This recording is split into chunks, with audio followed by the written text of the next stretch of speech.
அப்ப இன்ஜின்ல பார்த்தீங்கன்னா எந்த விதமான டஸ்டும் சேராது, எந்த விதமான கரியும் சேராது.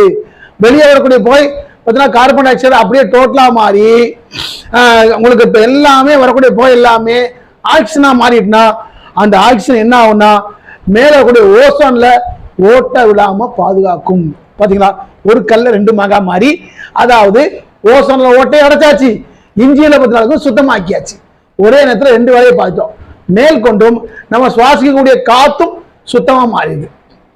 இதெல்லாம் விட இன்னொரு விஷயம் தெரியுமா, இந்த ப்ராடக்ட் நீங்க பயன்படுத்தும் போது உங்களுடைய இன்ஜின் பார்த்தீங்கன்னா சுத்தமானதுனால, லூப்ரிகேஷன் ஆனதுனால லேசா கைட்டு திருக்கினா கூட வண்டி கடுமையான ஸ்பீடா போகும். லேசா பார்த்தீங்கன்னா கைட்டு பார்த்தீங்கன்னா திருக்கினா கூட வண்டி பிக்கப் கண்ணாபின்னான் இருக்கும். நீங்க பழைய மாதிரிலாம் பிடிச்சி ஃபுல்லா திருக்கிறாங்க, வண்டி கடுமையான ஸ்பீடா போயிடும். சரிங்களா? அதனால நைஸா நிதானமா